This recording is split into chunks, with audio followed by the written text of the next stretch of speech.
Hi everyone, this is Pallavi Mutkal. Welcome to my YouTube channel. So today we are going to study Tracheo-esophageal fistula. Now before starting with the video, do subscribe and press the bell icon. So now let's begin with the topic. The first image you see is a normal anatomy of the trachea and the esophagus. We know that the esophagus lies right behind the trachea and continues to go down and connect with the gastric tube, or we can call it stomach. The second image here shows the proximal part of the esophagus is a blind end and the distal part of the esophagus is connecting to the trachea. Now let's move on to the third image. In the third image we can see the proximal as well as the distal esophagus both are making a fistulous connection with the trachea. Now in the fourth image we can see the proximal part is making a fistulous connection and the distal part is a blind end. In the fifth image, we can see that there is no fistulous connection. Both the ends are blind and the esophagus is not patent. In the last one, we can see that the esophagus is completely patent and there is a fistulous connection between the esophagus and the trachea. And this one is known as the H type and it is the most common type of fistulous connection. Now let's move further and know about the clinical features, the investigations, the treatment and the complication of this disease.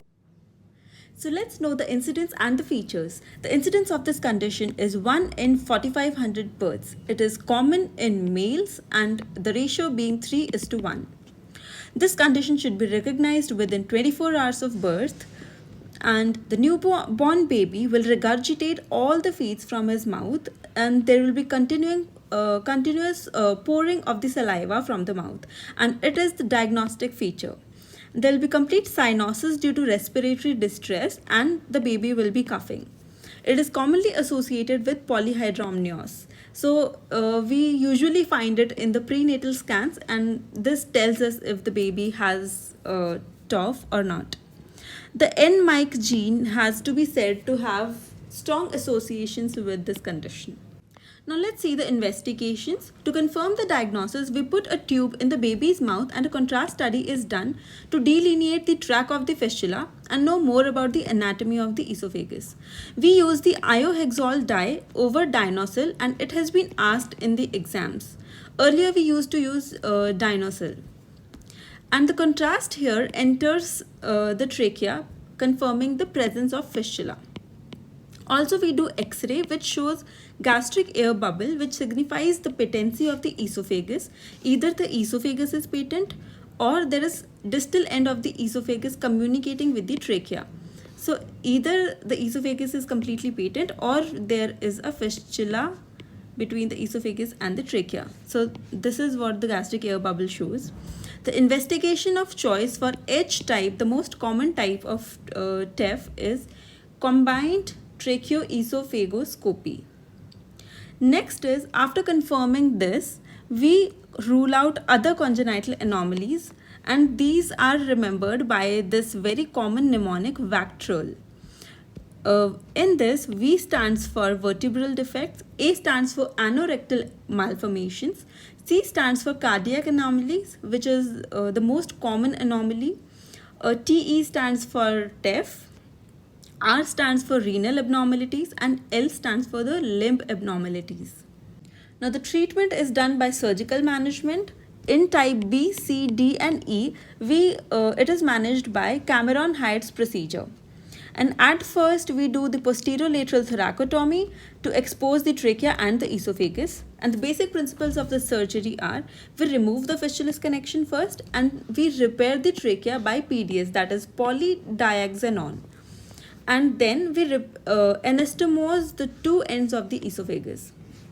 A chest tube is kept in place and the thoracic cavity is closed. Now I'll explain you this. For example, this is the trachea and this is the esophagus and this is the fistula. The first will remove the fistulous connection and then we will repair it with the help of PDS. And similarly, in esophagus also we'll anastomose the two ends. We will suture it. And then we'll keep a chest tube in place and the thoracic cavity is closed. Another is, in case of esophageal atresia, type A that is, In this, there are two scenarios. Either the two ends are very close to each other, that is something like this, or they are very far to each other. In this, we will cut the two ends and suture it right away, do the anastomosis. But when the ends are far away, anastomosis can't be done, so we will have to increase the length. Now let's read out. If the two ends are far apart, anastomosis can't be done as the suture will cut through due to increased tension, right? Gastrostomy is carried out for nutrition, and as the child grows, the two ends move closer. And now as the child will grow, these two ends will move closer, or we can do one more thing. We can put magnets in both the ends so that it can hasten the growth between the two ends. So now we can see how gastrostomy looks like. We create a stoma or a hole in the stomach, and we pass a tube through this, and through this tube we give nutrition to the child. Last is the complications of TEF. The most common complication is anastomotic leak, as we anastomose the esophagus in this condition, so there can be leak due to that, or there can be stricture at the anastomotic site. It is stricture. So that's all for today. Thank you. Do like the video. Keep watching. Stay tuned. Bye bye.